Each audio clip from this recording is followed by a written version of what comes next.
Donc, juste pour faire un petit point sur comment on peut répartir son solivage par rapport à les muraillères, par exemple. Donc ici, vous voyez en fait toutes les muraillères de la maison. Donc, la charpente intérieure fait le tour de la maison. Il y a également un sommier porteur qui traverse la maison en son centre. Et ici, un sommier porteur qui va supporter les solives de la terrasse et qui va en partie contribuer à contrebanter la maison. Donc le soulevage ici va être dans ce sens-là, jusqu'à tout l'intérieur de la maison, et sur la terrasse, il va être dans ce sens-là. Donc, comment calculer la répartition d'un solivage? Vite fait, avec une méthode simple. Vous prenez votre cote sur plan du vide, c'est-à-dire de l'intérieur de mon sommier à l'intérieur de mon sommier. Cette cote, on la divise par 50. 50, c'est à peu près l'anthrax, c'est-à-dire de la face de la solive à la face de la solive d'après. C'est l'anthrax qu'il est conseillé de ne pas dépasser, si vous voulez. Donc je divise cette cote totale par 50 et j'obtiens un nombre, souvent un nombre à virgule.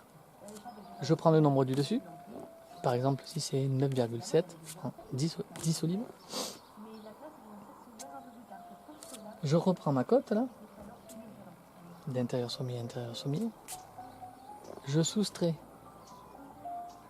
l'épaisseur d'une solive. Par exemple, si je prends du 10 par 20, 10 de large, 20 de retombée, je soustrais 10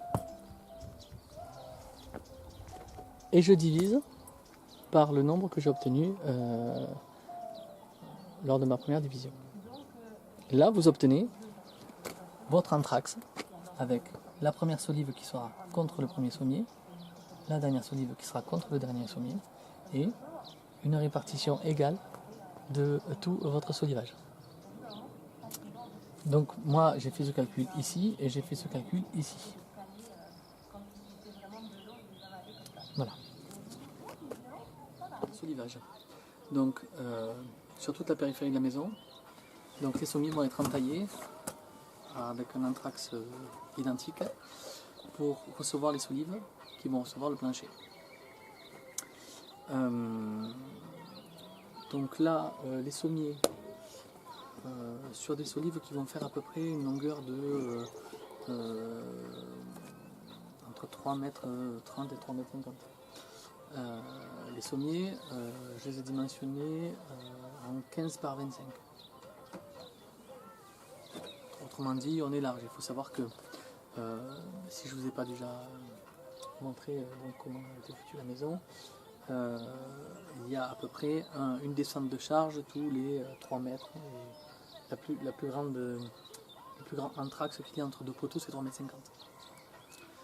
Donc autrement dit, avec des poteaux en 20 par 20, des sommiers en 15 par 25, des solives qui vont être en 10 par 20, on est relativement serein sur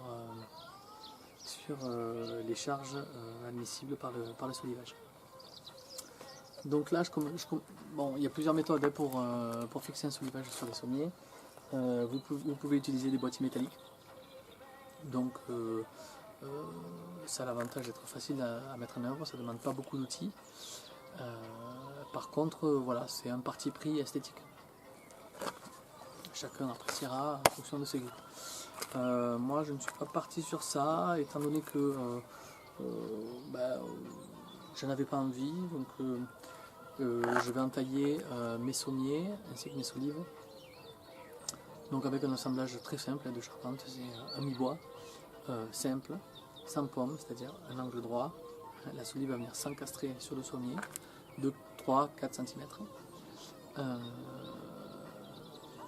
Voilà, il y a quelques précautions à prendre avec cet assemblage. Mais a priori, voilà, je vais faire régner le dessus de mes solives avec le dessus de mes sommiers. Vous pouvez vous pouvez faire comme vous voulez en fait, ça dépend de comment vous avez pensé votre affaire par rapport à votre hauteur de sous-plafond, voilà, ce que vous désirez. Voilà, ici, vu la faible distance qu'il y a, c'est des solives qui font aller 3 mètres, 1 mètre 50,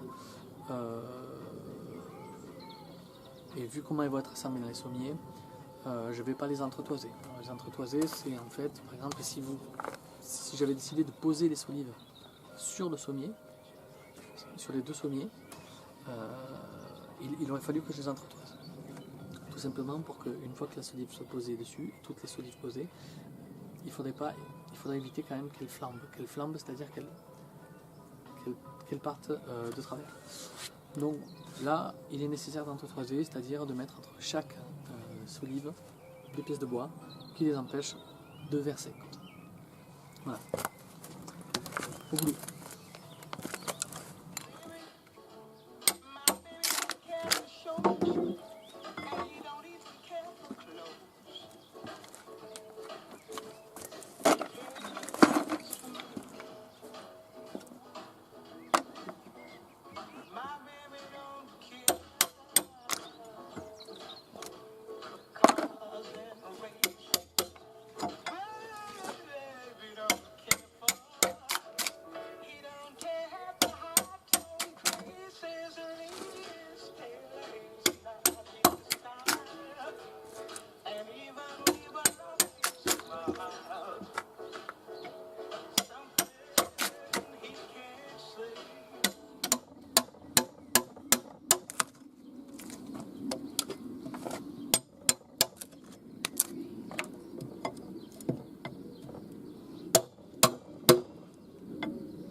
Alors, un détail qui n'en est pas un, les ébauchoirs, vous voyez, ils sont biseautés d'un côté.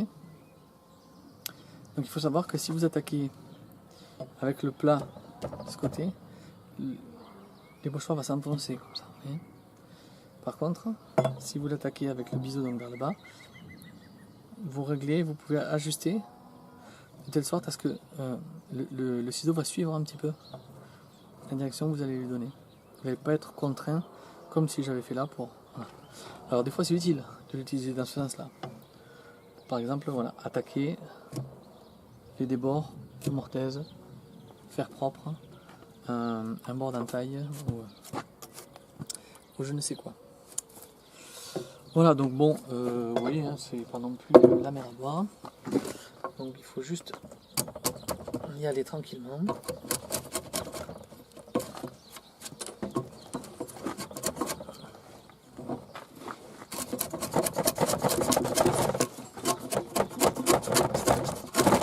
Alors, je ne suis pas mis dans la meilleure position.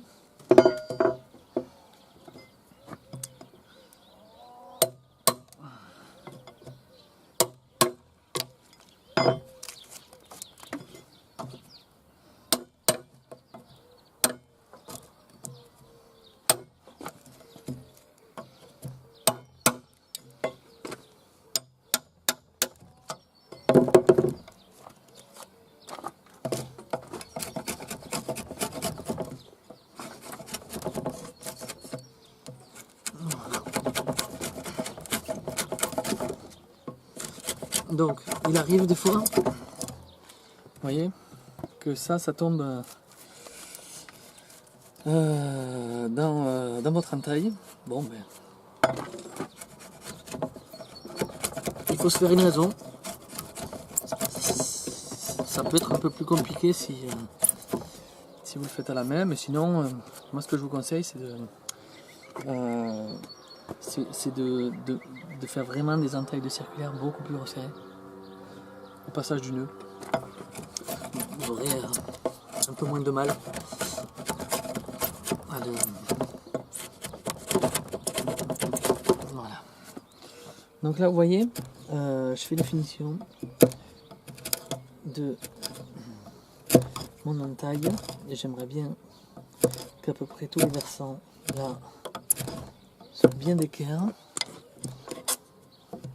histoire que mes solives poussent bien. Ils poussent bien l'entaille. Voilà.